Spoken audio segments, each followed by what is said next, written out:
Is it not written in your law, I have said, you are gods?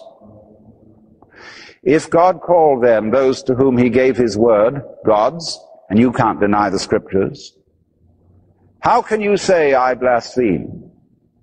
Because I said, I am a son of God. And I sprang from my slumber, drenched in sweat like the tears of 1,000,000 terrified brothers, and roared, hear me now! I have seen the light! They have a consciousness! They have a life! They have a soul! Damn you! Let the rabbits wear glasses! Save our brothers! Can I get an amen? Can I get a hallelujah? Thank you, Jesus.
Okay, we continue our Path of the Fool series with a look at card number 5, the Hierophant. And as usual, we have an opening quote, a poem from William Blake. I went to the Garden of Love and saw what I never had seen. A chapel was built in the midst, where I used to play on the green. And the gates of this chapel were shut, and thou shalt not writ over the door. So I turned from the garden of love that so many sweet flowers bore. And I saw it was filled with graves and tombstones where flowers should be, and priests in black gowns were walking their rounds, and binding with briars my joys and desires. And we'll dip back into Blake's prophetic visions a little bit later. Let's take a look at the imagery. Of course, we're dealing with two main decks here, the Thoth deck here and the Rider-Waite also. Two fine images, Lady Freda Harris's rendition and Pamela Coleman Smith's fine rendition. Although I must say that more idiotic nonsense has been taught and written about the Hierophant card, probably than almost any other card. The images that you find in various decks and just a lot of the nonsense that's written, people just let their imaginations run wild, it appears. Of course, right away, just like with the Emperor, we find that it's a male figure, very similar in one sense, the Rider-Waite deck image, and also the Rider-Waite image of the Hierophant, of the Emperor, I mean, both show an interior location. That might prove important. We'll come back to that. But it's a male figure, and here we see a priest or a pope-like figure with two acolytes in front of him, making a sort of an equilateral triangle, if you're into the geometry of the card. And this interior, the whole idea is that it's an interior space of a church or some sort of shrine. And in a way that makes us think of a king also, a royal figure. Even a pharaoh, for that matter. As a matter of fact, the word pharaoh, one of its renditions, it comes from the Hebrew par, P-A-R, and that can often, or it also comes from the Egyptian word P-R, where the root means great house. So again, the indication is a wise, stately figure in a stately sort of residence, the great house. Or the individual might be the great house, the man himself. Sort of some sort of correspondence that they may have had in the esoteric tradition that we're not totally familiar with. And yet, look how important houses are today, even, in our world. The Senate, the Congress room, the Parliament, and so on, the houses of the great institutions. And this card number 5 and number 4 seem to go together, just like 2 and 3.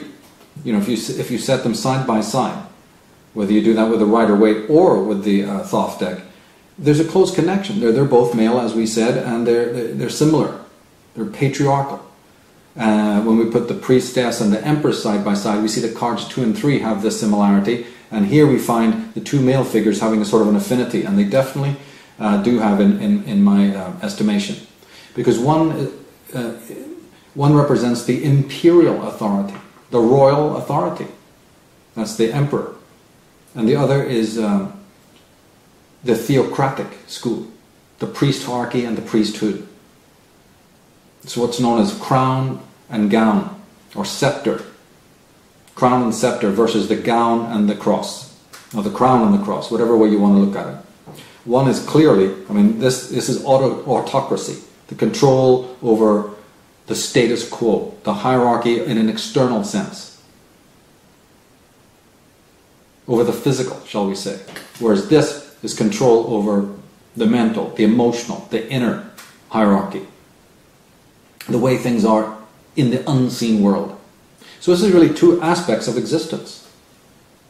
Now, we can't deny that there is, no matter how you cut it, how you slice it, no matter what school you come from, you can be from the Christian world, from a completely fundamentalistic point of view, from a spiritualist point of view, or from the materialist point of view, and we're all confronted in every one of those schools, and every one of those modes of life. You're confronted with the fact that there is an interior and an exterior existence.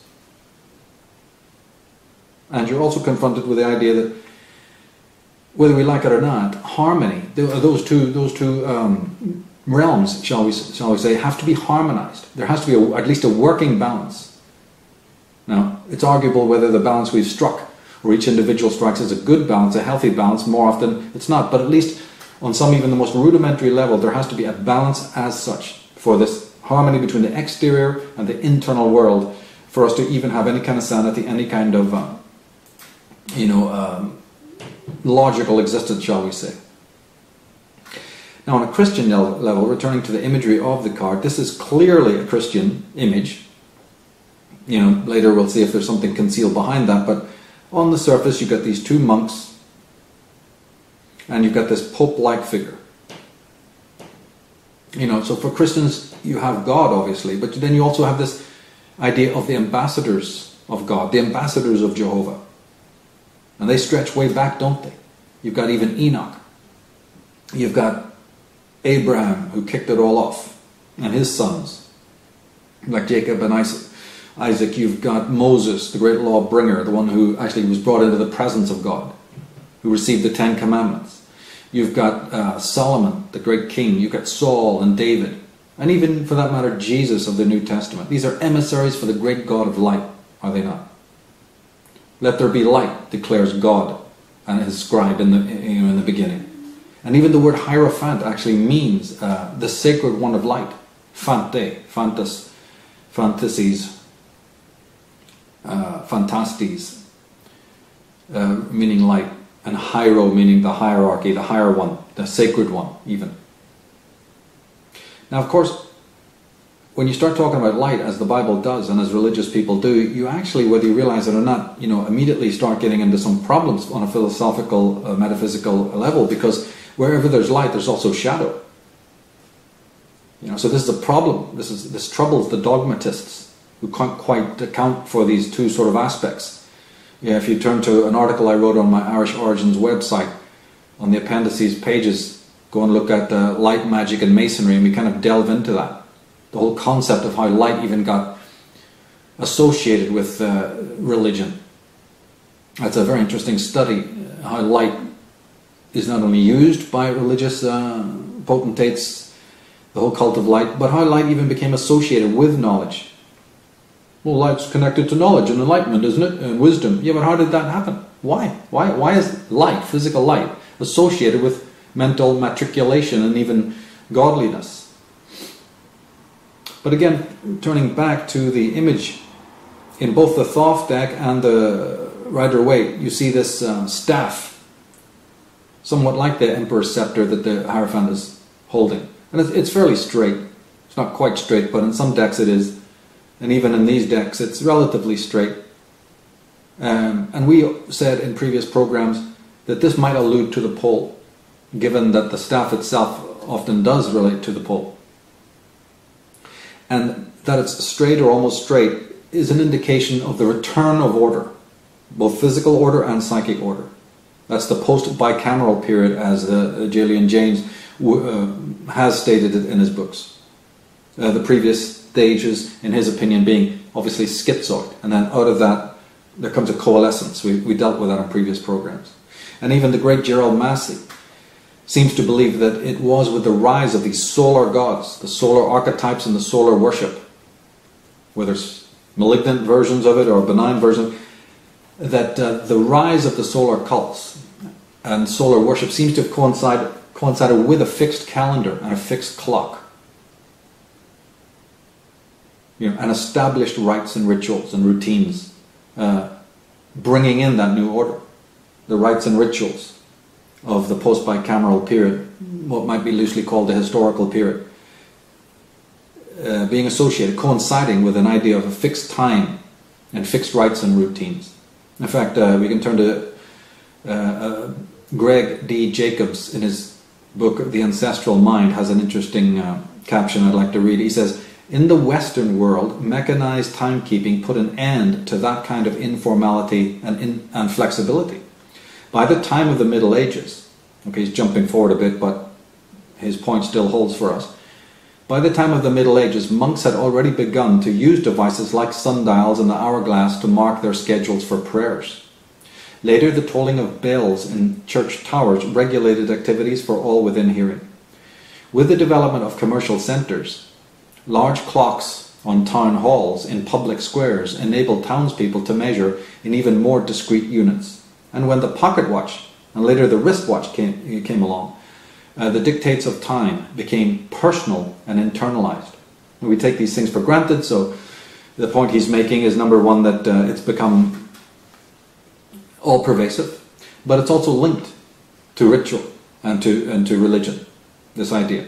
In fact, if you really do your homework, you'll find out that many of the names, even of druids or other ancient sages, terms like Rekti or whatever, Rek, some of these actual titles for mystical types, actually, when translated, meant timekeeper, he who was involved with the keeping of time. And of course, as we've seen through the series, many of the ancient beliefs, even regarding the nature of evil, associate the coming of evil with a primordial chaos preceding, like almost a different creation, almost a sub-creation before our own, that wasn't quite perfected and was haunted by demonic beings. Of course, we understand that this is just simply references to the primeval chaos that was cataclysmic, but it was also terrestrial upheaval. But it can be looked at from different slants based on what tradition you're coming from. Some people think it was a demonic thing, others realize, no, this was just some terrestrial upheaval that was interpreted in colorful ways. And then the staff of the Hierophant has these 3 bars, at least in the Rider Waite, you see it divided into 3. That's interesting as well. That number crops up here. 3 striations, 3 crosses, instead of 1. But we also, in some decks, also see that the figure is crowned with a 3-tiered tiara. I mean, a tiara that's like 3 in 1. Well, that's, again, interesting, isn't it? And where does that word tiara even come from? I'm interested in that word because it looks like Tara. And actually, there's a good chance that that word, tiara, actually evolved from the Gaelic. Came from a Gaelic word meaning peak or mound. Well, we know that all the Irish kings had a habit of sitting on a mound. And the whole idea of wearing a cap that looked like a peak or a pinnacle. In another work, I've even shown that mountains, hills, and mounds are not necessarily masculine or male symbols. They're actually feminine and female. It bears thinking about.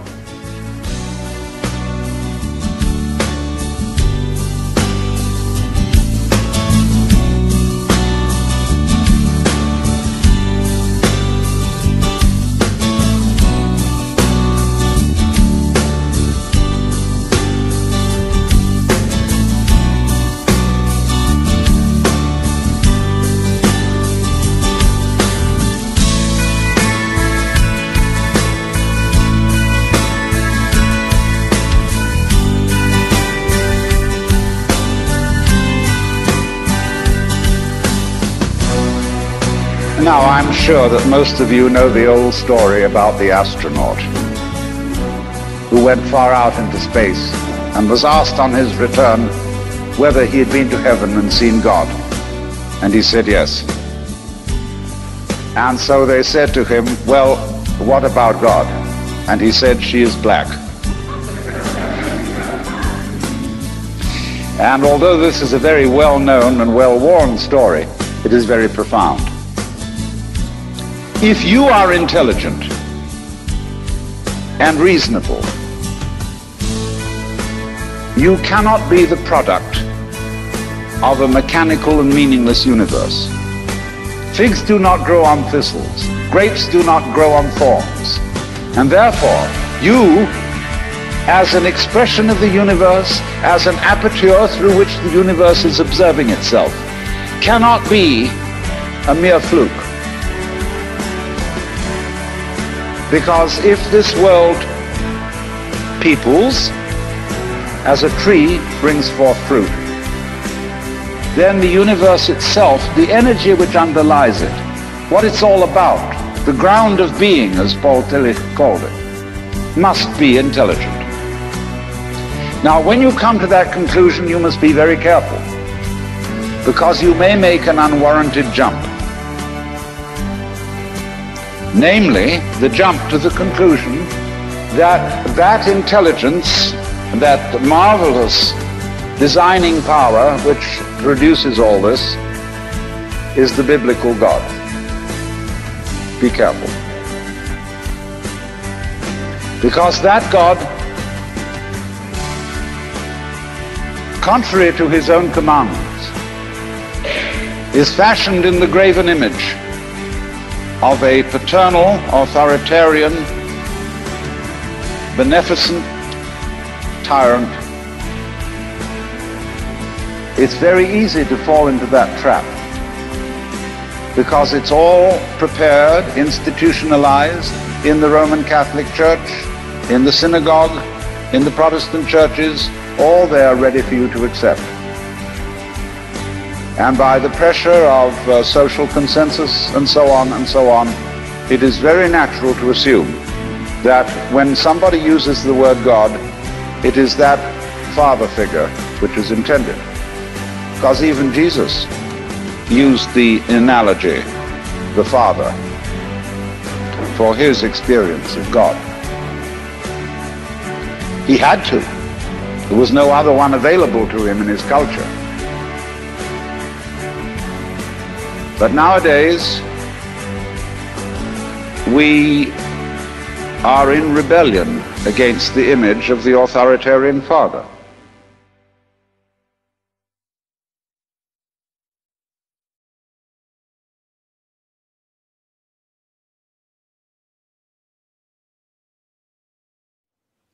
Now, in the Rider-Waite image, we see several animals.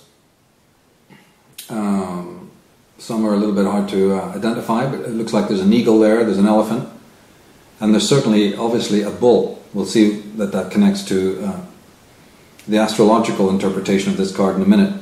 But right away, based on the imagery, we can say that the bull is important because one of the titles, again, of, this would be more in Babylon, Sumeria, maybe even amongst the Chaldeans and Amorites, that kind of thing.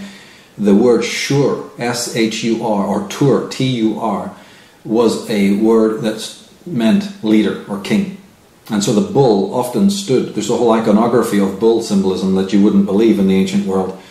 Humongous, just a study there of unimaginable depth of bull symbolism. You know, crops up in the stories of Mithras and the Minotaur and what have you. But the very idea of the symbol represented, in some ways like the lion did in some cultures, or the eagle, a royal sort of symbol. And of course bulls are horned, and that brings us into the whole study of horned crowns. And that might also, that was actually a symbol of the lords, you know, plural, who are often known as the Kabiri, or even the Hebers or the Gehebers, the Gebers. But history, you know, religious or other, seems to be full of hierophants of a kind, does it not? Look at Christianity. You've got everybody from, St. Anthony, Athanasius to Jerome.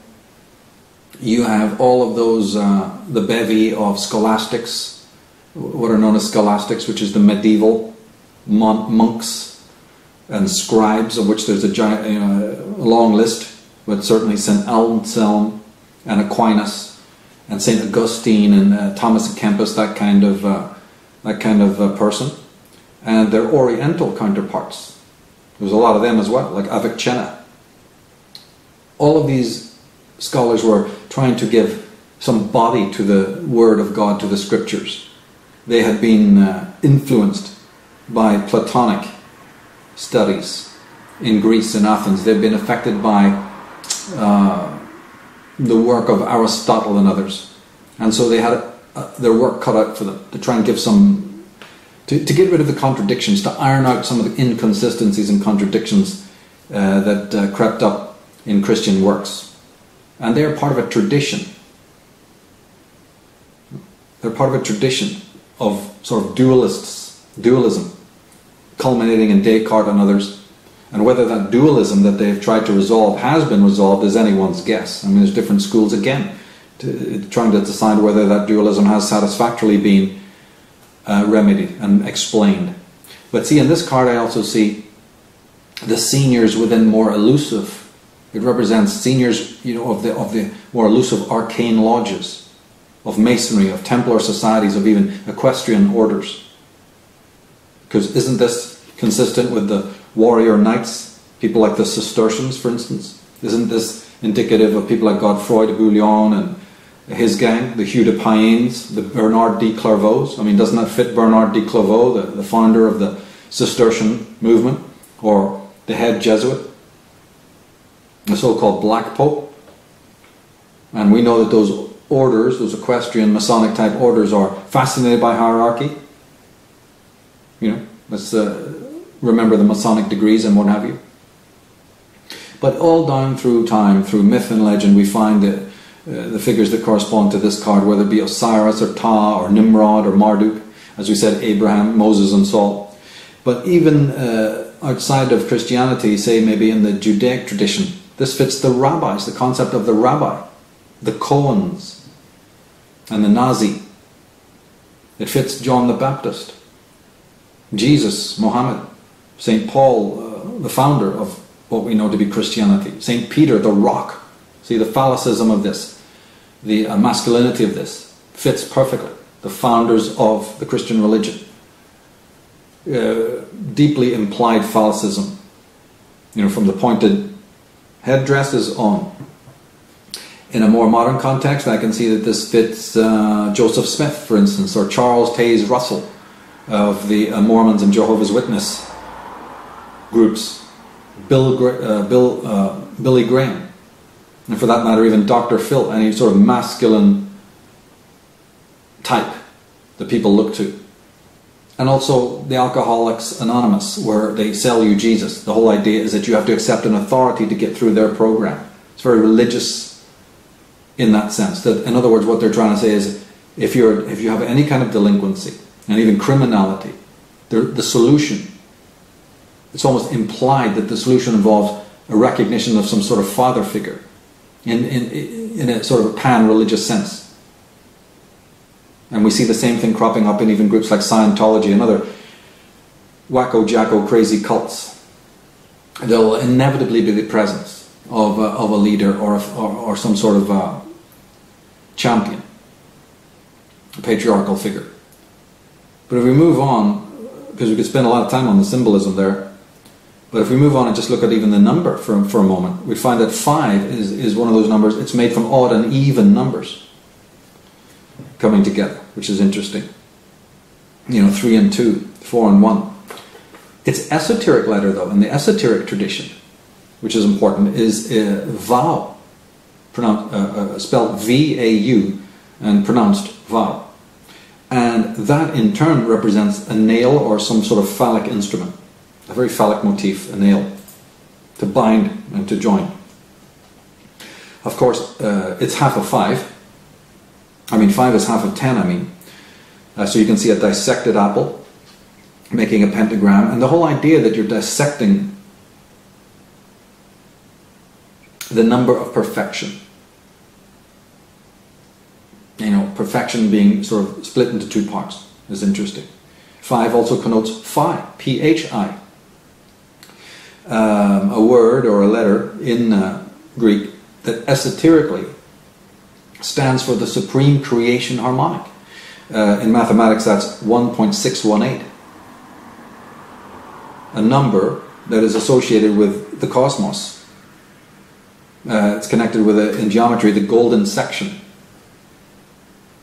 The square root of 3, or however you want to phrase it. But this is a number that is found in everything that exists, from the smallest molecule to the largest star, neutron star. It's also the basis for the geometry of your body, which in the esoteric tradition is nothing less than the temple of God, the mirror of the universe, the embodiment of the perfection that exists in all things around us. Given that we can acknowledge that there's perfection in everything around us. I mean, you know, the neurotic types that we find living around us today, they don't bother with that. They don't bother acknowledging any kind of perfection, internal or external. But this symbol for phi, and we could say the pentagram, which is also another embodiment of phi, the phi ratio. But the letter, I'm thinking more not of the pentagram here, but I'm thinking just the letter, which is a 1 with a 0, right? If you look up phi in the Greek alphabet, it looks like a phallic 1 with a sort of a 0. And that also represents the forefinger to the lips in the Hermetic tradition. And it meant silence. And it meant Hermetic silence. It meant that he who knows does not speak. And this was central to the code, the mystery school code of many societies, but certainly the Egyptian mystery schools and even the Pythagorean schools. You know, this was absolutely key. Was that these are secrets that are not just willy-nilly given out to anyone. But the 5, the pentagram, does represent, on an astrological level, Venus, the planet Venus. And Kabbalistically and Masonically, Venus is connected to the Shekinah, an interesting concept, a feminine concept. And of course it makes perfect sense because Venus is the ruler of this card. Right? The planet ruler associated with the Hierophant, with the Pope card, is indeed Venus. So there's a tie in there. The pentagram equaling Venus, equaling this card. But in religious, we find the number 5 cropping up a lot in religion. We have the 5 pranas of the Vedics and the Hindus and the Brahmins. They believe that there's 5 life energies that make life possible. You have the 5 pillars of Islam. Muslims pray 5 times a day. And you often find, even in the Christian tradition, headdresses that again are pentagonal. Right? These bishops wear headdresses that are conspicuously pentagonal in shape. And of course, once you know about church geometry and cathedral geometry, you see the pentagram everywhere. But let's turn to the astrological meanings and some astrotheology to help us interpret this card. And of course we find out that it's a Taurian, which is springtime. Taurus is an earth element, which I think is interesting. We might come back to that, the significance of that. But one thing I can say about that is that Taurus is opposed to the sign of Scorpio. Right? The spring signs face the winter signs. So you have Aries and Libra, we've spoken about that briefly. And then you have this Taurus and Scorpio. And that tells us something about this card, because what is Scorpio about? Scorpio and its ruler, Pluto, is deconstruction. Breaking down, it's a water element. Getting to the root of things. So the opposite must be a structure. Organizing, creating, building upwards, not breaking down, holding fast. Establishments, you see, like those hierarchies we spoke about. Perhaps a kind of outer strength,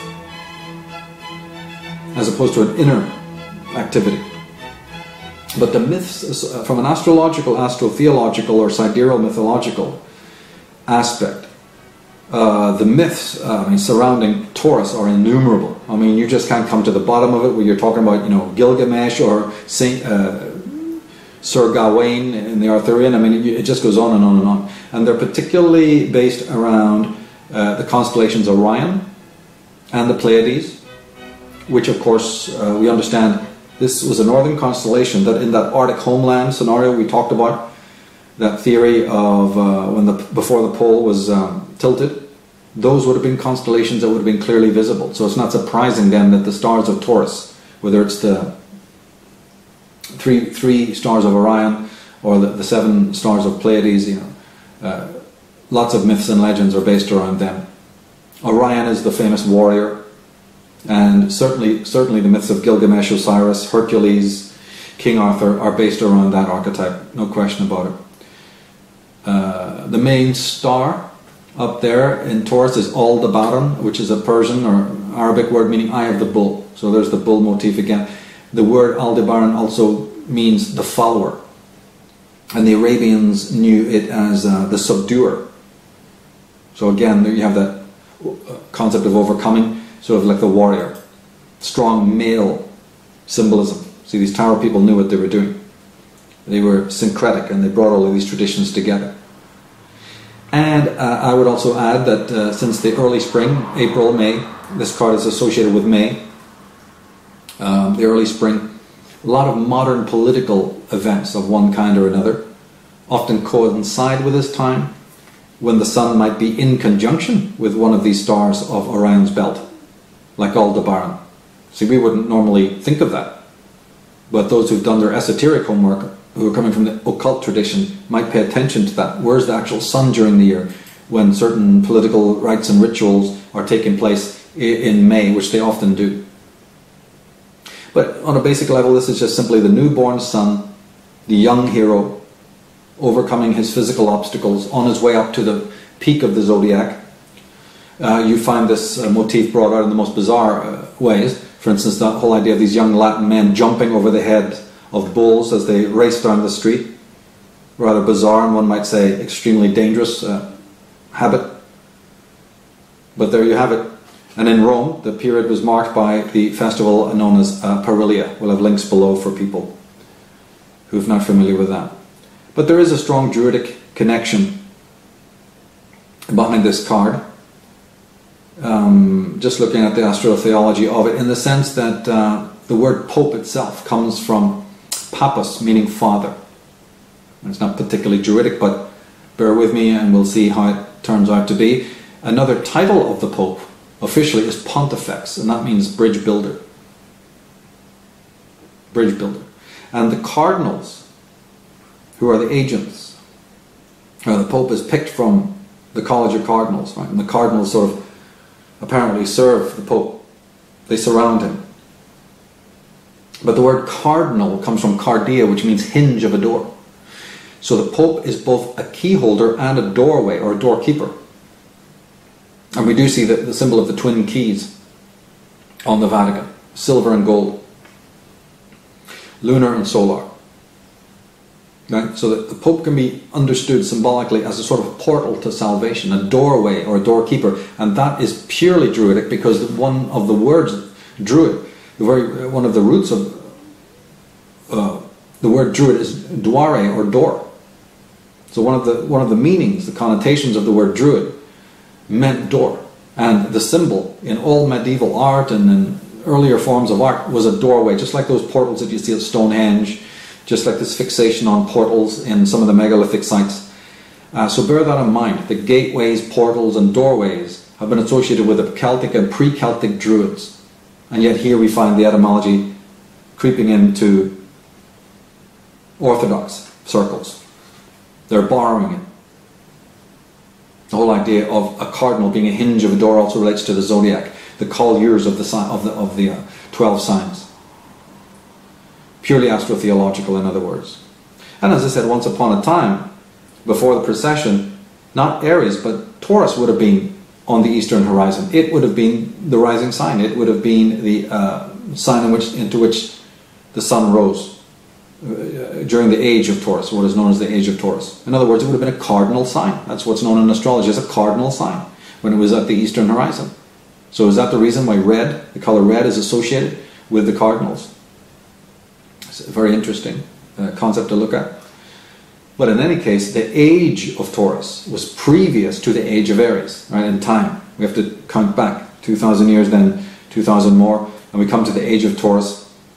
And the age of Aries that came later, just before the present age, was dominated by Pharaoh Akhenaten and his family and his descendants. And previous to his time was the age of the Amonists in the age of Taurus. And in my other work, I deal with them, and I deal with the rivalry that may even be ongoing through the centuries from those days between these two encampments, these two groups. You know, the Atenists of the age of Aries and the Ammonists of the age of Taurus. So it's very interesting. This opens a lot of doors here as to which of these cults or priesthoods we're dealing with. And this clearly represents the people from the Ammonist era and the kind of traditions that we associate with them.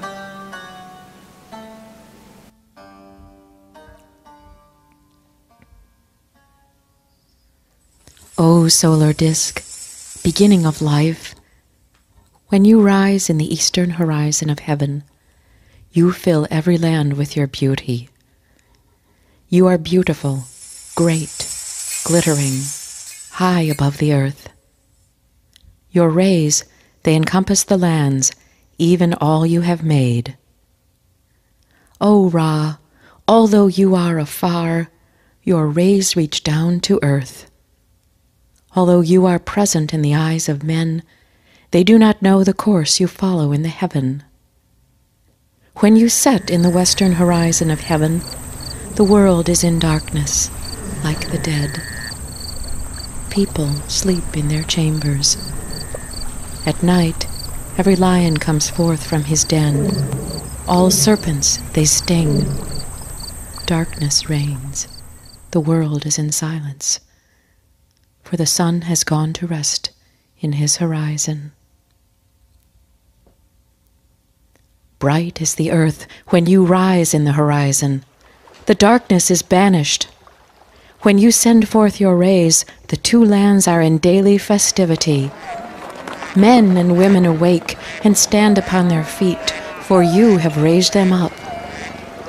After purifying their bodies, they uplift their arms in adoration to your dawning. All cattle rest upon their herbage. The birds fly away from their nests, their wings uplifted in adoration to your vital force. All beings live when you have risen for them. The barks sail upstream and downstream the Nile alike. Every highway is open because you have dawned. The fish in the river leap up before you, and your rays are in the midst of the great sea. O you, sole God, beside whom there is no other, whose symbol is the sun, you did create the earth according to your heart while you were alone. Men, women, cattle, and all wild beasts that walk, fly, swim, or crawl. You set all in their places. You supply their necessities. For all of your children have their possessions, and their days are reckoned. You are the one who creates the man-child in woman, who makes seed in man, who gives life to the child in the body of its mother, who soothes all that they may not weep, who gives breath to animate everyone that he makes. On the day of birth, you open their mouths in speech. Their tongues are diverse in speech, their forms likewise, and their skins. For you, divider, have divided the people into races. But to them all, you are the same, and ever present.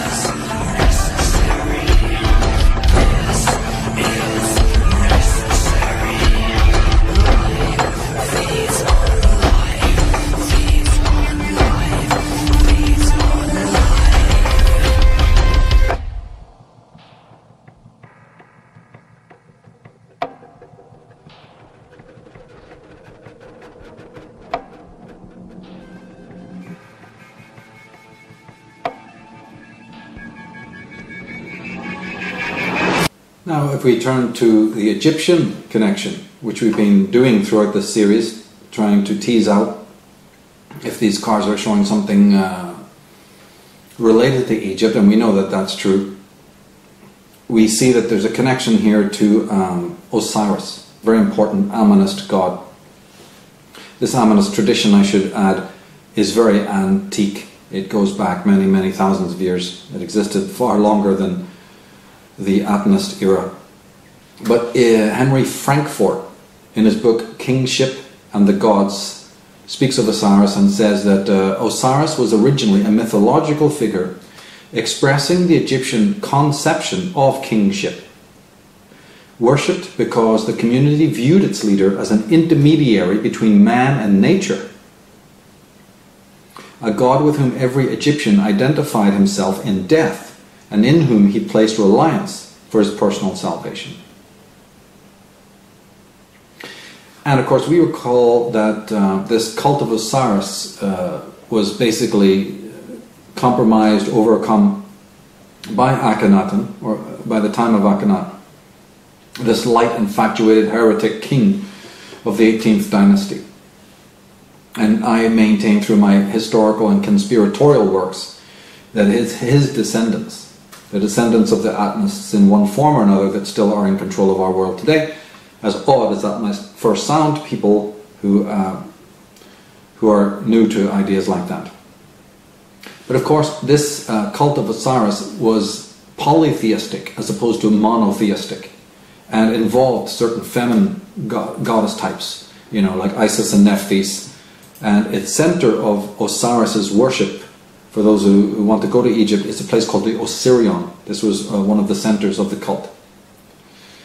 And as I say, they may also be related.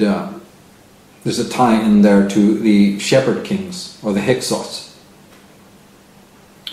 which we've gone into another work. But of course, perhaps we haven't even been told the full truth about Egypt and its pharaonic dynasties and the traditions. And this is bore out by people like Gerald Massey and also by Schwala de Lubitsch, who hold that we have been told a pack of lies about the ancient world, and especially about Egypt and what they believed. You know, their concepts of the cosmos, their concepts of nature. In fact, I have a quote from Gerald Massey.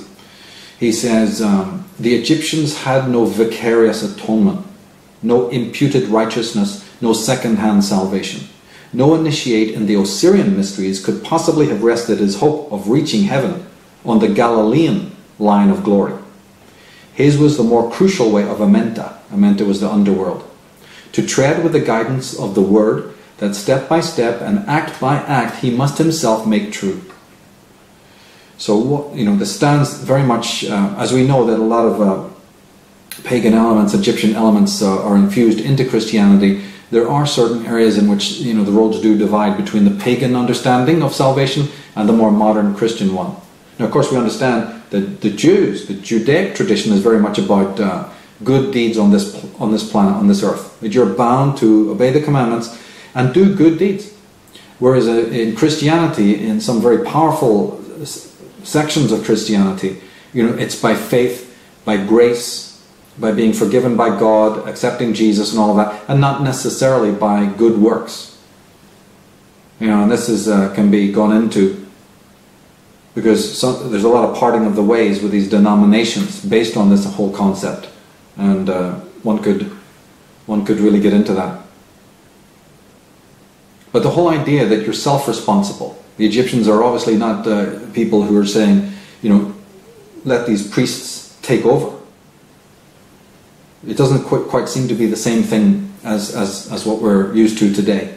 You know, today we're not told about any underworld transitions and underworld cycles and dark nights of the soul, or that we have to find salvation ourselves without any assistance from authority figures, which Gerald Massey is telling us here. That was the way it was in Egypt. And if we look at the Kabbalistic correspondences, which is always proven very interesting, we find out that this is associated, number 5 in this card, is associated with the Sephiroth known as Gebura, or Gevura, or Hebura, whatever way you want to pronounce it. And it's the 5th. So if you take the Kabbalistic tree, as having 10 zones, then this is obviously marks the halfway point. Geburah is also associated with the color red, just like those cardinals. But it's associated with the color red. And the word Geburah is touted to mean emphatic and empowered or powerful, suggesting movement and force. However, in some traditions of Kabbalah, and there's many traditions, not just one, and in some of those traditions, the fifth Sephiroth is where the fall takes place. This is the place actually of Spirit's fall. It's the place where Spirit first encounters the material energy, the material kingdom, and has to negotiate it, and often falls into it. Geburah then, in those traditions, is a very unstable Sephiroth. It's a place where the energies are dissonant and antithetical. Matter is meeting spirit. Spirit is becoming materialized. And so it's a particularly troublesome area. And other renditions of even the word Geburah in some traditions mean separation and division and cutting. Again, the separating of unity. Unity is having to become subservient to disunity. But of course, there's also a creation going on.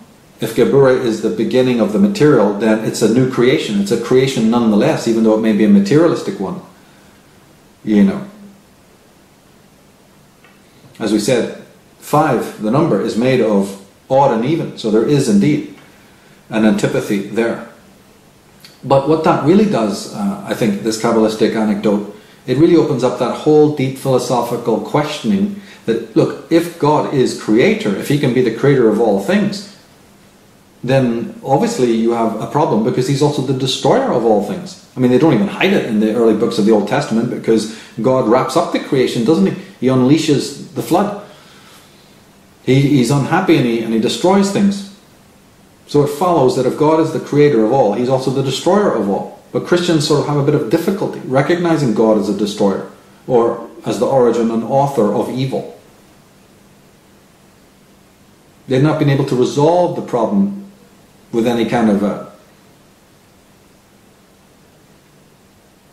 acceptable logic. They just say, well, okay, it's the devil who's the author of evil. Well, then who created the devil, you see? So these answers that are put forward are fairly convoluted. But obviously, if there's this dualism in God's essential nature, then the creation of that being is going to be full of other dualisms, which we find that it is, whether it's mind and matter, heaven and hell, good and evil, masculine and feminine, what have you. There's going to be nothing but dualisms, and that's what we're lumbered with on a philosophical, metaphysical level. If God is the root of everything and he's divided in his essential nature, then everything he creates will have that stamp. Everything else will be divided. What do we do with that? Do we accept it? We've said in previous programs that maybe we should be okay with a certain amount of polarity, as William Blake insisted, that the conflict is necessary to development and to higher forms of creation. These antipathies must exist. And as we said, the Christians don't really go there. They just say, look, we'll resolve the problem. We'll just create a new being in the dramatis persona. We'll just create Lucifer, the devil. We don't need to really get into it. We're not going to really deal with any the questions of inner division within God's nature. So the problem gets projected outwards. It's not internal to God. We project that concept outward. And also we do it inwardly. Man does it. I'm not responsible for my actions. It's the devil made me do it. It's some external influence. But this is a very convenient sleight of hand, isn't it? And often, it can be disastrous for civilization to have infantile concepts that don't go to the heart of the problem. And then not only that, but project the problem, the issue, outwards. So we escape responsibility. And that really leads us to the whole question of the malignant masculinity that we dealt with the emperor. With all of these patriarchal, masculine, ithyphallic cards, there's a question of the dark side of that archetype and the dark side of the stereotype. We've stressed that. We've also stressed that basically all modern religions are based on paganism of a previous age that was crushed and destroyed. I mean, there's one evidence of malignant masculinity right in history itself, with the annihilation of whole peoples, whole tribes, whole nations, and the removal and the confiscation and then the plagiarization and cannibalization of their elements and their traditions. But I've said in my astrotheology book and other places, if you take away the pagan elements from the modern religion, what's left? Not very much, actually. Now, we mentioned that the tilted scepters, or the straight scepters, this is the whole idea, as we said, of a previous pre-Diluvian era of chaos and then the return of order. And we ask again if that post-bicameral order is a holistic order. Because you can call something order, yeah, and technically there was an age of chaos, so then there's order. Is that new order really holistic? Or is it a malignant kind of order? Is it imposed order? Or is it natural order? See, I don't personally think that the order that came in the sort of the historical period was holistic. And then that raises the question that if the masculinity, the model of masculinity that we have is malignant, what is that going to make of our notion of the model of femininity? And what can be done to reclaim the original holistic model? Is it gone forever? Well, considering the fact that an entire original authentic priesthood was annihilated, there's good reason to believe that we have lost it forever. Well, that's very pessimistic. But these traditions of the ancient ones, the ancient Arya, were taken over by the latter-day priests that we have in historical times. And they've been using those traditions in a completely malignant and malign way. For mass mind control, one leash for many necks. And as I said, these people aren't interested in analysing problematic questions about God's nature. They just hand you the devil and say, look, we just invented the devil and that's it. That's what handles their pesky theological problems. And they've had centuries to process and compute the lore, which empowers them. But it's lore that they did not invent. They stole it and murdered the people whom they stole it from. There's your there's the first installment. That's Exhibit 1. From my astrotheology book, I'd like to read you a short caption which encapsulates what we're talking about. I say that eventually we will understand that early Judaic patriarchs and prelates merely followed in the footsteps of more illustrious predecessors, the Druids and Ammonists. Their temples and shrines were erected over ancestral holy places of masters who had gone before. The new religion was likewise overlaid upon the millennia-old stellar gnosis. Early priests knew the importance of the zodiac and for a while followed the arcane traditions as laid down by ancient elders. To high mountains they retired to commune with their god. To open wildernesses and remote plateaus they went. From the high places they closely observed the heavens. The very telescopes they claimed did not exist, which they forbade men of science to produce and use, they raised towards man's first temple. With coveted and sequestered instruments, they watched the rising and setting of stars and constellations. They watched the sun pass over the great arch of heaven and sink each night into the depths of the underworld. From the Academy of Heaven they took tuition, and as the heavens were divided, so were their societies partitioned. As their ancestors had been named, so were they and their institutions renamed. And this watching of the stars, you see, this interest in astrology and divination is what gave them power over men's lives. They were able to predict things for the kings and the princes, which came true. So look at the power that you're dealing with. This confiscation of the divination arts particularly is not only the source of a lot of their power, but it's one of the most damaging because they're using it and they forbid you to use it. And then in my Trees of Life book we went into yet another aspect, which is the whole pharmacological symbolism. This whole thing, which is again rooted in ancient antiquity, may have been something the Druids were into, probably were, but now it's been adopted also by the moderns, these Catholic priests and their garb and the regalia. And this whole psychedelic pharmacological cult, sort of Dionysian cult, But we know that anyone who's done their homework knows that these Catholic priests and their agents have controlled the drug trade from the East for centuries. They were already ensconced in the East, in Vietnam, China and other places, who were already in with the priests there, already had ingratiated priests there who always use these, the soma, they always use these drugs. And so the Catholic hierarchy are well into it. It's a source of their money. Just like the royals are into opium, it's a source of a lot of their money in the beginning. They've been involved with these Oriental potentates from time immemorial, particularly the Jesuits. Strong connections in Thailand, Vietnam. You don't have time to go into it now. But this pharmacological Dionysian symbolism of the mushroom cults has been a whistle blown by people like John Allegro, highly esteemed academics, and then in fiction by people like Frank Herbert. But one of the greatest authorities on the malignant version, the malignancy of this type of masculinity, was William Blake. And we opened with a poem from him. And he had a lot to say on this problem of malignant masculinity. Now, according to him, our whole understanding of what it means to be male and what is masculinity is utterly, warped. I mean, deeply warped. And that in turn then affects everything else that we look at and think about. And every structure, he said, that this form of masculinity, this patriarchy creates, is basically, it may have some good aspects, but basically it's malignant, repressive, and hierarchical. It negates, it rejects, it doesn't include, it's extremely rigid and inflexible. And this rigidity, people like Wilhelm Reich and others have even pointed out that this kind of pathological stance, in the end, the rigidity that it breeds can become biophysical. It can affect you even on a bodily level. With this armoring concept we've talked about a little bit before.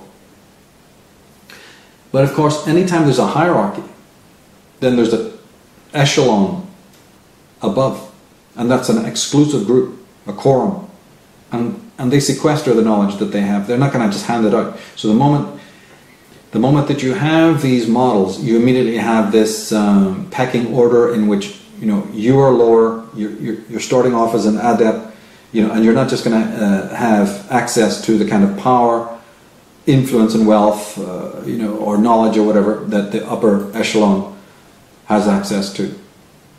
They're obviously pathologically sequestering that kind of knowledge, and lower grade people are just not made privy to it at all. But Blake was aware, obviously, that it's not just one-sided. It's not just a matter of jackboot and gun to the head and oppression. It's direct oppression alone can't work that way to permanently control minds. There has to be a more subtle relationship going on. Minds must wish to be controlled. Minds might wish to control. After all, if you are seeking rank within that rotten hierarchy, if you want a couple of extra stripes, well, then you are first in that hierarchy to be bossed around, to be obedient, to try and get it, and then you're itching for rank within it so that you can then oppress others, isn't it? But again, the mind of a person must be taught to embody these external controls, right? Minds learn how to repress content. And this, of course, is where family members and teachers come in. Representatives of the worldly hierarchy or status quo. People who have been conditioned by it themselves. Sometimes deeply so, thoroughly so. I mean, isn't it with the parents that we first meet the disapproval if we don't conform? Isn't it they who demand the physical and mental obedience? I mean, the Jews got everything they got because of what? One thing, obedience. Not because they were the best sandal makers and well diggers and temple builders and farmers and scribes. They weren't the best warriors. They made the best obedient servants, and they were beloved of their Jehovah, their Adonai, whatever. God wants obedience first and foremost, like the parent wants obedience first and foremost. In history of the church, we have the Knights Templars and Teutonic Knights and groups like that who were sent out to suppress, revolt, and bring the message. Well, in psychology and in sociology, the family serves a similar function as those knights, those ambassadors of the message of obedience. And it's these parents who help us frame, them and the peers, the uncles and aunts and relatives, the teachers, they help us to frame not only our view of the world and of the cosmos or of nature, but our view of ourselves. Our own self-esteem, our self-image is predicated upon their influence. You've often heard it said that parents don't approve of their children.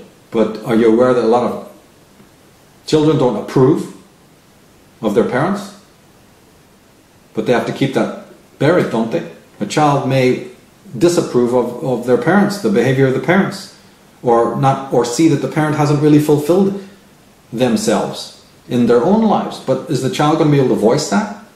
But from morning to night, the parent can constantly voice the fact that the child hasn't met the grade, or hasn't fulfilled itself, or hasn't got that driving license yet, or hasn't matriculated yet in its schoolwork or whatever. It can openly speak it, but the child cannot.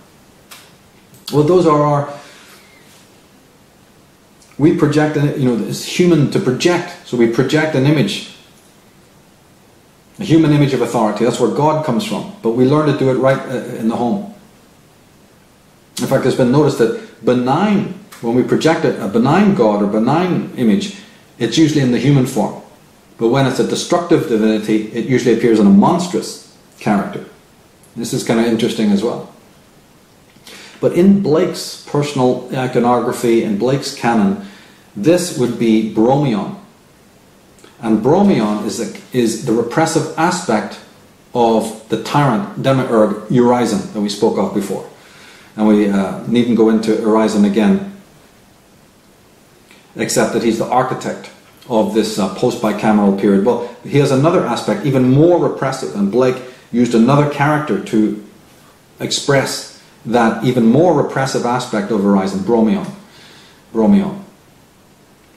Urizen and Bromion, fashioning the void in the likeness of heaven, dividing the world into antinomies and contraries, creating the hierarchies with fixed laws and rules, representing knowledge gained through time, gained through experience and existence, but also embodying these chauvinistic attitudes. But the chauvinistic attitudes of these religious types, of these world builders, world creators, hierarchy establishers, we see in Calvin, Luther, Wesley, Knox. We see it in the modern day evangelists. We understand what Blake was talking about. We see it in 3D here in the stereotypical mode. We also see it in these gurus who may be exercising a more softer control. On the surface it may seem like more benign. But actually, if you dig down deeper, you'll see it's as equally debauched, equally corrupt as the harder version, because the result at the end of the day is the complete erasure of individuality. They're dealing in hypnosis, self-hypnosis, the guru being self-hypnotized, and then his followers basically emulating that. But in all cases, it's something to attain, something to reach. I'm moving from the state of a sinner as an acolyte, and I'm attaining something that you've got.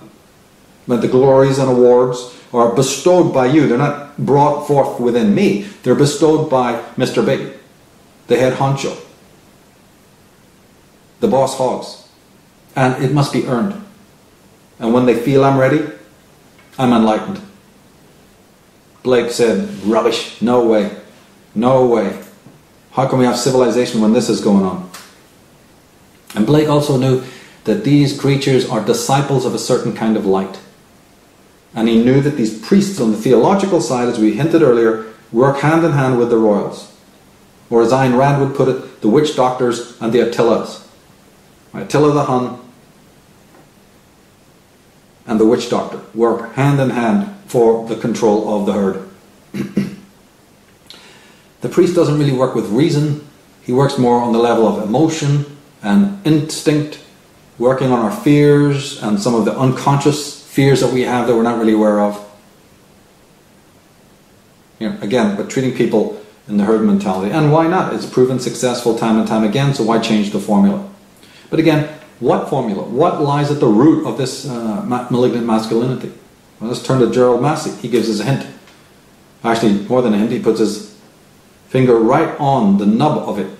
He says the descent into matter as described by Hermes, was set forth by Plato and elaborated by the Neoplatonists as a sort of fall of the soul from a paradisical condition by which teaching a mental mist was engendered, that multitudes have mistaken for the very mystery of wisdom and occult lore.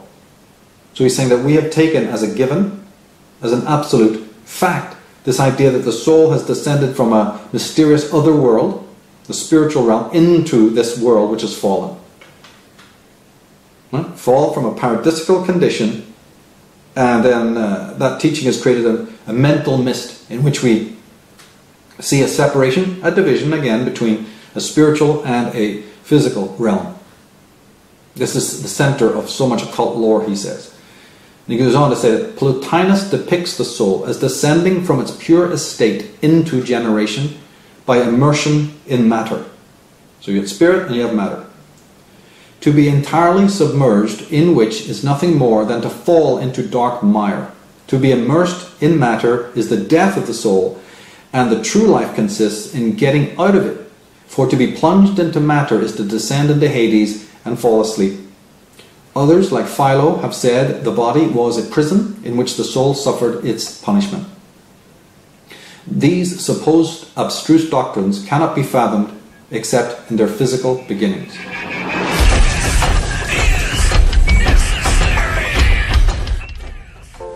Let me show in a parable to what extent our nature is enlightened or unenlightened. Envision human figures living in an underground cave with a long entrance across the whole width of the cave. Here they have been from their childhood and have their legs and necks chained so that they cannot move and can only see before them, being prevented by the chains from turning their heads around. Above and behind them, a fire is blazing at a distance. They see only their own shadows, which the fire throws on the opposite wall of the cave. For how could they see anything but the shadows if they were never allowed to move their heads?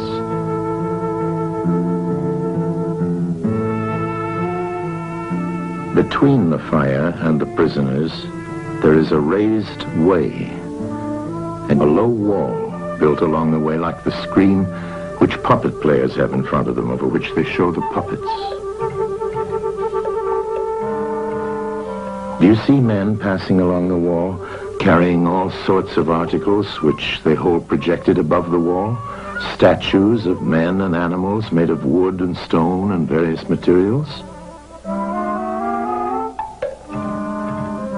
Of the objects which are being carried in like manner, they would only see the shadows.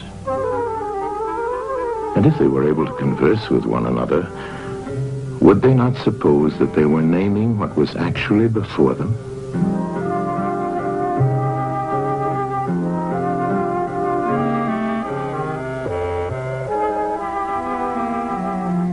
And suppose further that there was an echo which came from the wall. Would they not be sure to think, when one of the passers-by spoke, that the voice came from the passing shadows?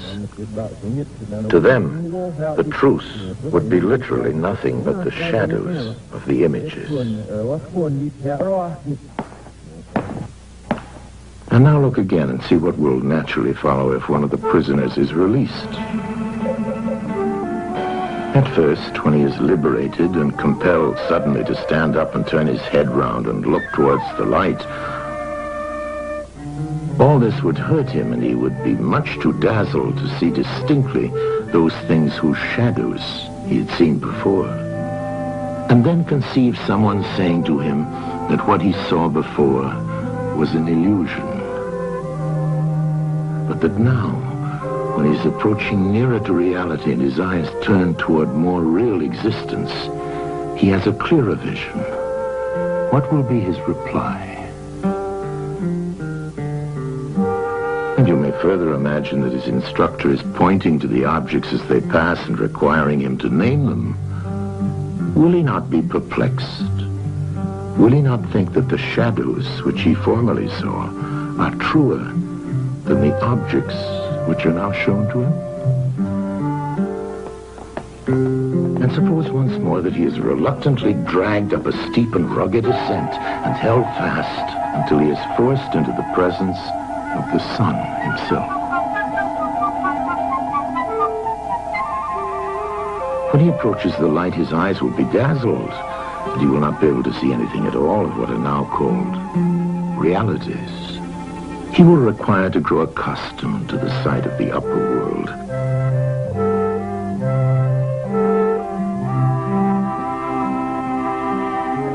First, he will see the shadows best. Next, the reflections of objects in the water, and then the objects themselves. Then he will gaze upon the stars and the spangled heavens and the light of the moon. He will see the sky and the stars by night.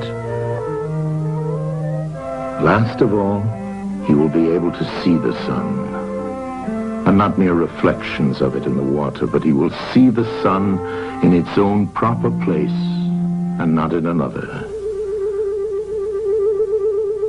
And he will contemplate the sun as it is. Will he not then proceed to argue that it is the sun who gives the season and the years, and is the guardian of all that is in the visible world, and in a certain way the cause of all things which his fellows have been accustomed to behold? Clearly he would first see the sun, and then reason about it. And when he remembered his old habitation and what was the wisdom of the cave and his fellow prisoners, do you not suppose that he would bless himself for the change and pity them?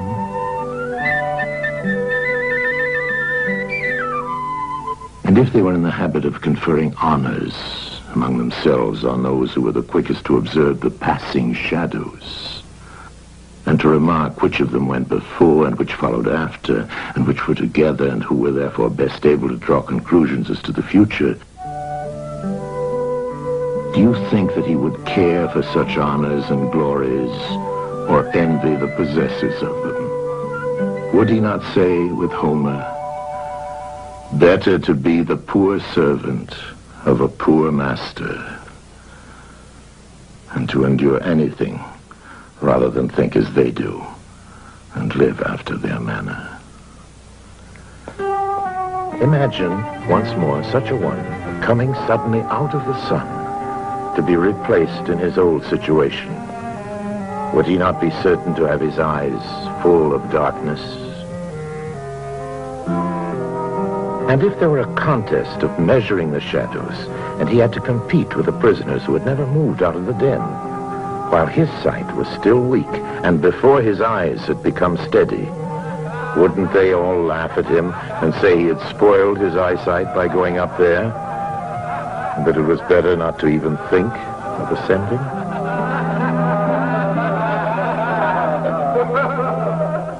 And if anyone tried to release another and lead him up to the light, let them only catch the offender, and they would put him to death.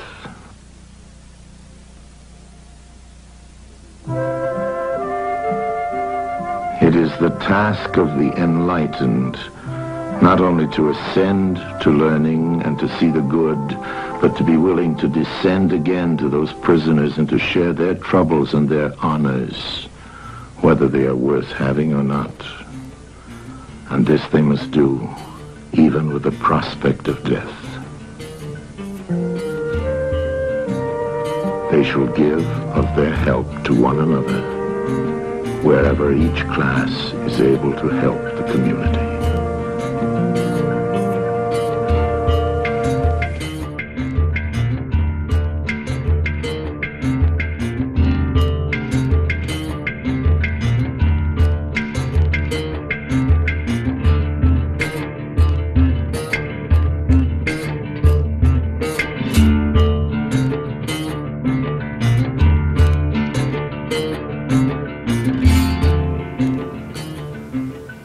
Plato himself says that men are placed in a body as in a certain prison. Now I showed that this whole concept that, as Massey says, is embedded within us, actually comes from a deep unconscious antipathy to nature. And intelligent men know that such ideas are aberrant, leading to all kinds of pathological ideas and notions. Friedrich Nietzsche says that the Christian resolve to find the world ugly and bad has made it ugly and bad. And another intelligent man, protege of Gerald Massey, Alvin Boyd Kuhn,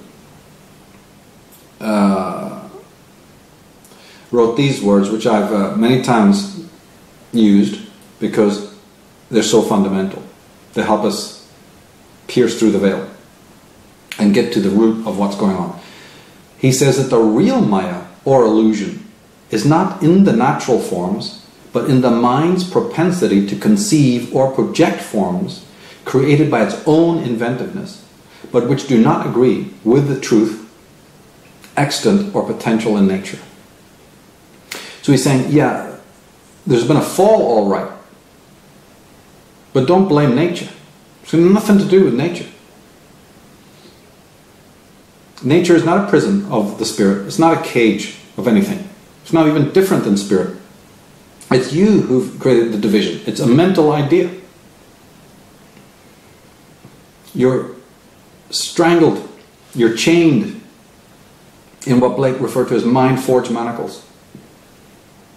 You've projected out onto nature this demonic lower aspect. And you've conceive it as a cage of the soul. And you've made that the center of a lot of your religions. And it just constantly leads to more and more malignancy, and yet you don't stop. Although it's patently false, patently aberrant, we just carry on believing it. And the purveyors of that dualism are the gurus, are the priests, are the evangelists, and all that crowd that are represented by this card and the malignant side of it on an esoteric level. Because they are now putting themselves forward as the ones who are going to free you from this trap of matter.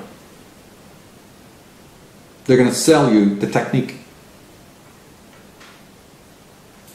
Now, on a mundane context, this card, like the Emperor, is the Father, the ordinary physical Father, who is instrumental in superego development. That means he's instrumental in the complexion of our morality, our conscience.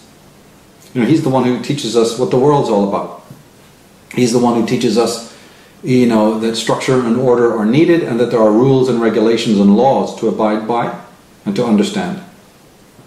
And the absence of the Father in one's life on a personal level is nothing less than devastating.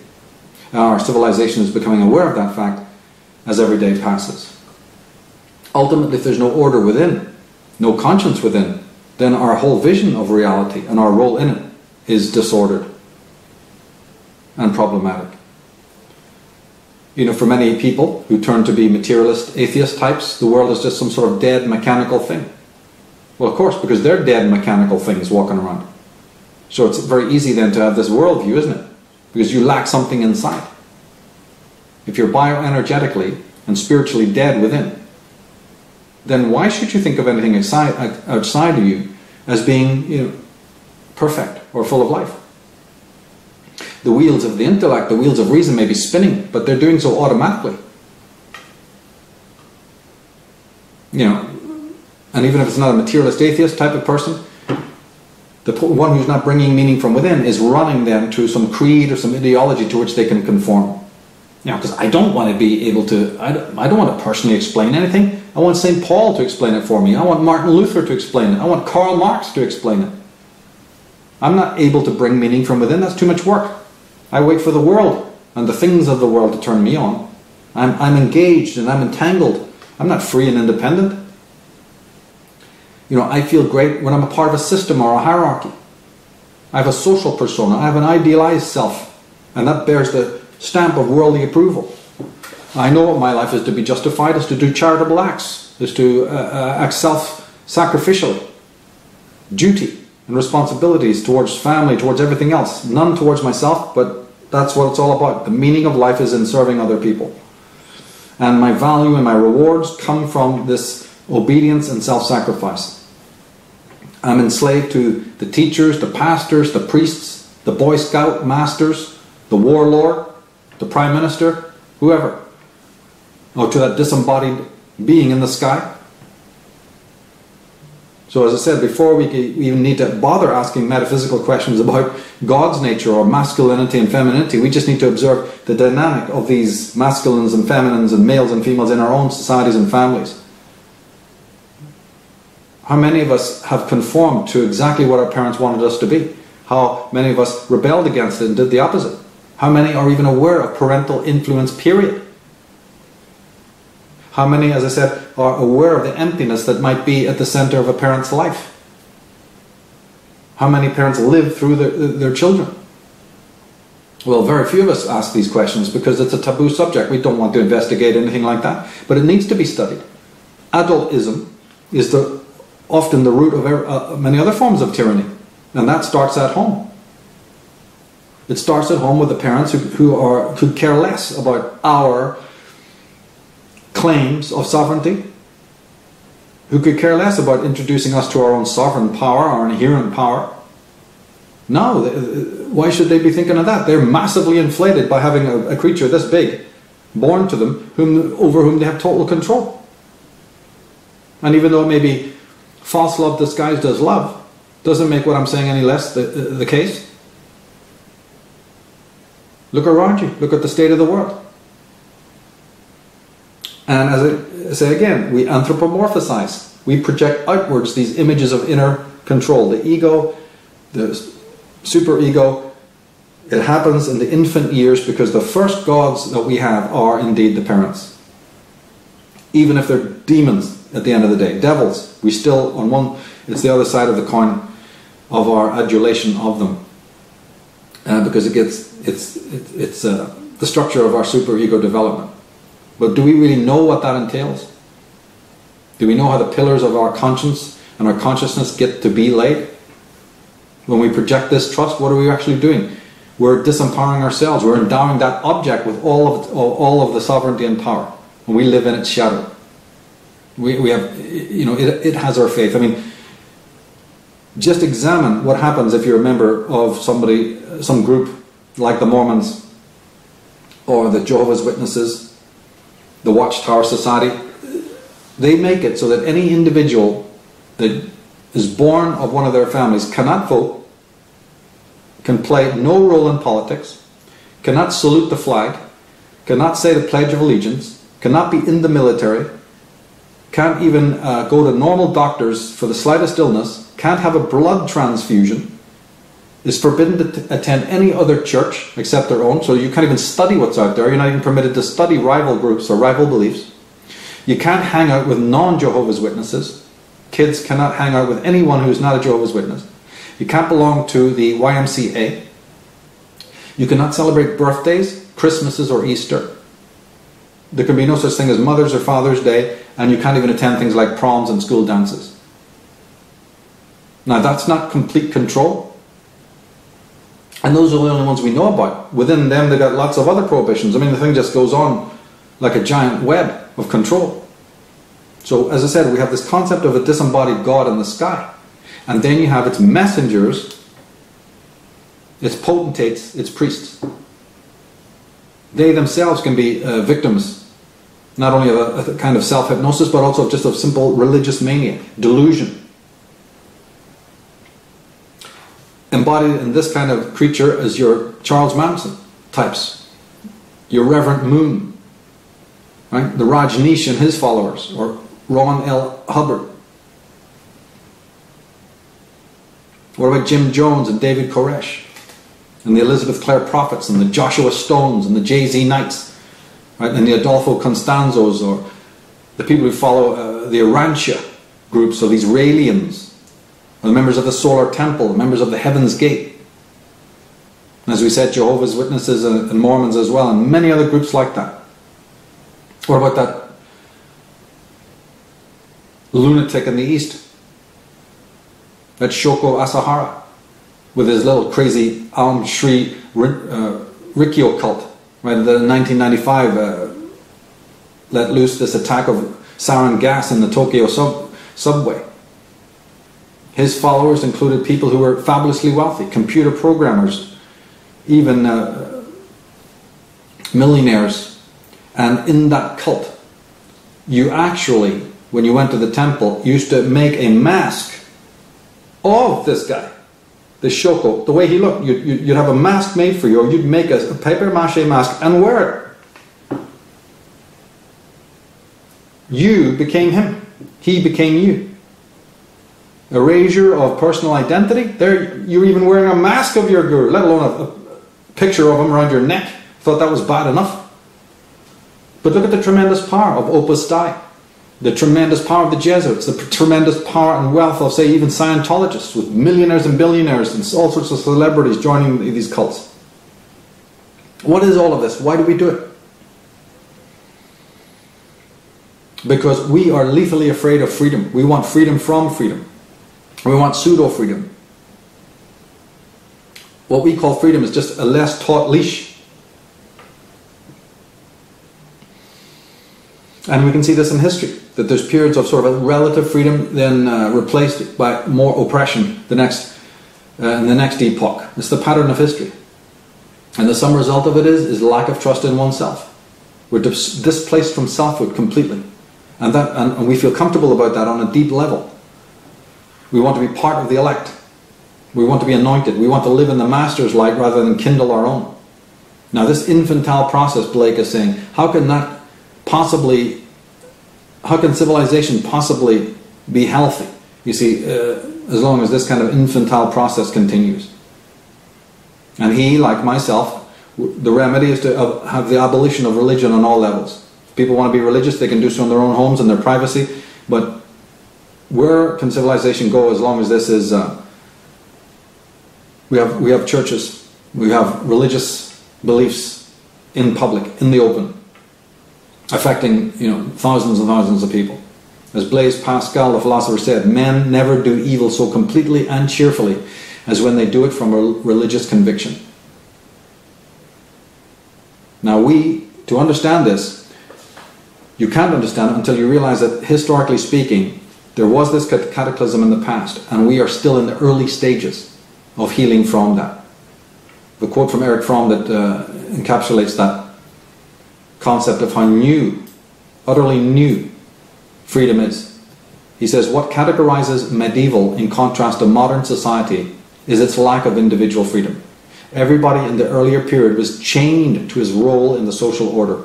A man has little chance to move socially from one class to another. He was hardly able to move even geographically from one town or from one country to another. With few exceptions, he had to stay where he was born.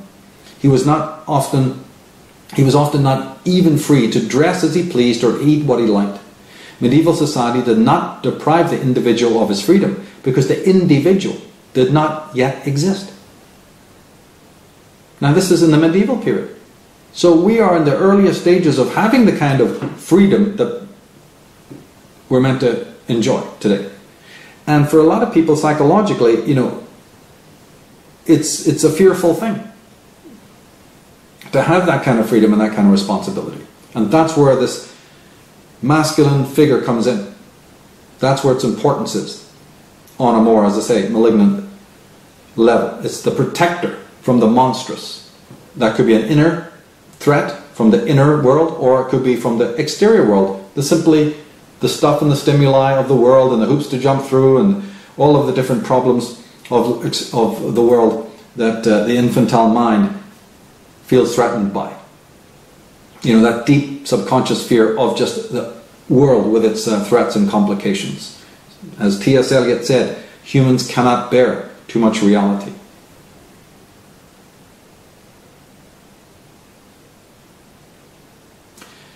The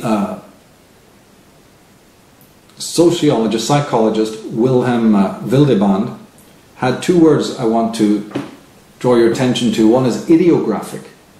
And ideographic is the meaningful events and experiences which can't be replicated or really communicated to other people. They're personal. And I'm a personalist, philosophically. So these ideographic experiences are the ones that are important. Then you have nomothetic. These are experiences that are replicatable and scientifically verifiable and can pretty much be understood by other people should you communicate those experiences. Did you see the game last night? You know, that kind of thing that everyone can sort of understand. Now, in Blake's work, you have the same concept, where the nomothetic would be approved of by the Horizon and the disciples of Horizon. You know, formulaic, fixed, and collectively endorsed. And then you have Horizon, the character. He's opposed to another character called Urthona. This is a Zoa, or a being, in his work. And Urthona represents imagination. So one way back to the healing process is, of course, to deal with the awakening of imagination, especially in the children. But you see, how can that be done, though, by parents who are deeply involved in the process of colonizing and collectivizing the child's consciousness? So there is a solution. But there has to be a deconstruction and a reawakening and a rethinking of the whole thing, you know, the parent-child relationship, basically. Now, when it comes to the positive aspects of this card, we see that when we brush away the surface crud, we realize what we're really looking at. This is a high druid. You know, his staff indicates that. The 3 striations on the staff are the 3 schools of Druidism. The Ovates, the Bards, and the High Druids. Always when you see the 3. So that's what's indicated here. And he's basically an adept. A keeper or a servant of truth. He'd fit the profile we were talking about earlier. He'd be an Amonist from the bygone age of Taurus. A member or a chief of a more benign kind of solar church. As Gerald Massey had said, there's a different tradition there. Different tradition. We also see on the card, behind the head of the figure, and also on his breast, right here, a pentagram. And that's important too, because we said that that definitely represents spiritual maturation, learning and growing. But in the esoteric tradition, the letters for the goddess Hygeia used to be inscribed at each of the points of the pentagram. And Hygeia is our, gives us our word hygiene. So whenever you see the upright point pentagram in the esoteric tradition, it represents the perfection on all of those levels. Physical, mental, spiritual, emotional, you name it. It's a kind of a purification that is needed in this tradition, and the Druids had it. And that is then why the Druid's other duty, right, he was a keeper of truth, but his other duty was involved the earth, the care of the earth, with the understanding that the earth had been damaged, and if and when it is damaged, you go about taking care of that in a very special way. A concept completely foreign to moderns today. It also meant that you don't go around willfully hurting nature or its life forms. It involves a kind of custodianship or stewardship, which again is overlaid upon a certain personal sanity or sanitization, a cleanliness. Sanity and sanitize are connected words. All of this was born from a deep, it's implied, isn't it? That sanity, once you have it, you're aesthetically aware of the beauty around you, and you have a deep reverence for nature. They all fit together, you see. Well, again, that's almost completely unknown today, at least on the level where I'm talking about, because it implied a close observation of nature's ways. Nature was your teacher. The parents introduced you to nature as a child, and then, you moved on from that point to get deeper and deeper into it. And this is a tradition that comes from the earliest days of Africa to Ireland, to Scandinavia, wherever you happen to be, Native American, Indians. When you're dealing with the true tradition of the area, you're dealing with this whole concept of letting nature teach you what needs to be taught. And you find it in the pre-Vedic tradition in India. Later on it gets changed, ruined, destroyed in the post-Vedic periods, where people become victims of mysteria. They start getting into abstract concepts, but there's a different understanding in the pre-Vedic period. They were in touch with what was before their eyes, not hidden to the senses, but the reality that nature's already presenting to them. This is where the real mystery was. And those were key. But if you look at a figure like this, you say, okay, then given that there were these leaders, not the malignant ones, but the benign ones, all over the world, what are the attributes really of a man like that? We're talking about masculinity, we're talking about malehood, then what is that kind of duty? What is an attribute of these things? Well, I always give the example of a conductor of an orchestra. You know, as opposed to the individual instrumentalist or, you know, violinist or piano player. You know, you're coming from your own little dwelling and you're going to play in the orchestra tomorrow. Your trumpet player or your horn player or bassoon player or cello player. Yeah, but once you get into that orchestra, I mean, you're surrounded by other geezers like you. It's just chaos, it's just noise. For all your genius on your instrument doesn't mean you're going to be able to fix the pitch and the tone and the speed and what have you. You need this impresario to help you do that. It's his job to bring things together, to bind things together, to create synthesis and harmonization. You know, he's going to control the volume. He's going to control the pitch and the tone and the tempo. And he prevents this chaos of voices that would ensue without him. So he's building the bridge between that composer who may be even dead now and the orchestra who's playing his music, you know, so that they have that man's photograph right there in front of them, right there. Or mentally, you know, think about his struggle. What was he trying to communicate? Doesn't matter what you want. It's not your music.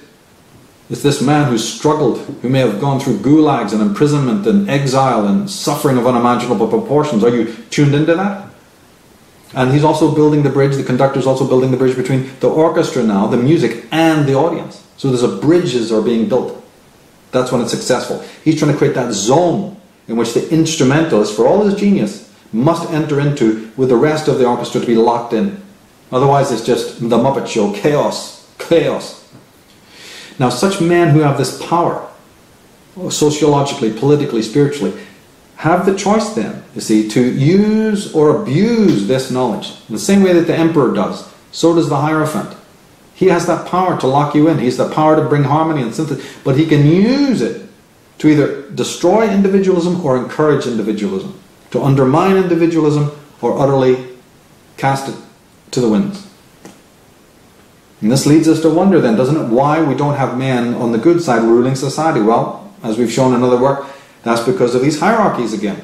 They're designed specifically, they're malignant hierarchies, to filter good men out and to make sure that evil men, hedonic men, progress to the top. And we can also ask another question, what kind of enlightenment is represented by this card? We've said that each of the cards represent a different mode of enlightenment, because there are different modes of enlightenment. There's not just one kind of enlightenment. Well, each of us could have our own idea. We said that the number 5 represents growth and learning, and of course education, right? Especially when you're coming at it from the higher point of view, when you realize that nature is your teacher. You are learning constantly. Nature is constantly informing what you call your reason. It's maturing your understanding of everything as nature. So that's important. So maybe it just represents the whole idea of learning and gaining knowledge and maturing that way. A reason that is being informed and improved by nature herself, you see. But I think it's a little bit more important than that. I think that the card, the enlightenment here, is preservation. Archiving. Right? Because there are things that require protecting and preserving. Ancient truths and ways. The legacy left to us by our forebearers, our forefathers, who knew how to do things right the first time around. There's that remembrance of where we've come from. You know, I think about Hegel, the German philosopher, who was obsessed with this idea of deeply showing you how historical you are, how every part of you, every particle of you, all your thinking habits and many other things are based on the history from which you've come. So that idea of reverently protecting and preserving the traditions of our forebears so that they're there for the next generation, as opposed to the vacuous, plastic, sense-infatuated, types we have today, passing nothing on of worth to the children.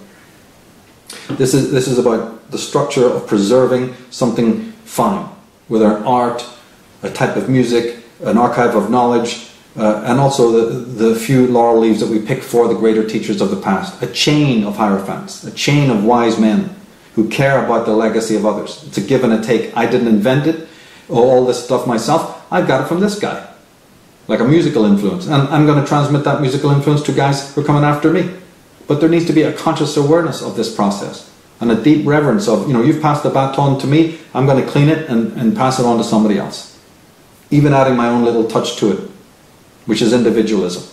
But I'm also part of this chain of great minds that were supporters of individualism, not crushers of it. But we can end with a question that I've addressed in other work, and that is, if theology and science, particularly the malignant, empty versions of it, aren't really the forte of a man, then what is? What should a man be doing? What is his actual forte? Materialists will always say, well, we are doing it. We're just Darwinian creatures and we're adjusting to we've learned from nature, and yeah, we're trying to go along to get along. There's no real object of any of this. It's just survival, and we're doing it. But as I said, when you study the lifestyle of the ones who came before us, these Druids and Arya, we can wonder whether that's really true. And if it does involve a kind of custodianship, just like these conductors, what does that mean? Is that like these crime lords that are hurting the masses? Is that what we're talking about? Surely it can't be that. It has to be shepherding of a different sort. And so the fact that this was Taurian, the fact that this was an earth element, like we said when we looked at that earlier, could that be the secret of the card? That in a way it is the reawakening of the knowledge that roots you to this earth, out of the abstract, out of the mysterious. I'm not saying that the mind shouldn't contemplate all things. It should contemplate abstract things, but it shouldn't then have those abstract concepts dominate consciousness so much that our daily living on a phenomenological basis, on a here and now basis, are so colored by that mysteria, like we said, the Platonic model, that this is just a fallen cage of souls and you want to get through it as quick as possible and get out the other side. This kind of nonsense, which makes invisible to you everything that's around you. And in the end, erases the very sense of selfhood that you need in order to communicate with anything on a real level. You have to have a deeper relationship with yourself in order to ever awaken a deeper relationship with the inanimate, with the elements around you, with the earth and the cosmos, which actually are not products of human intelligence or human intellect.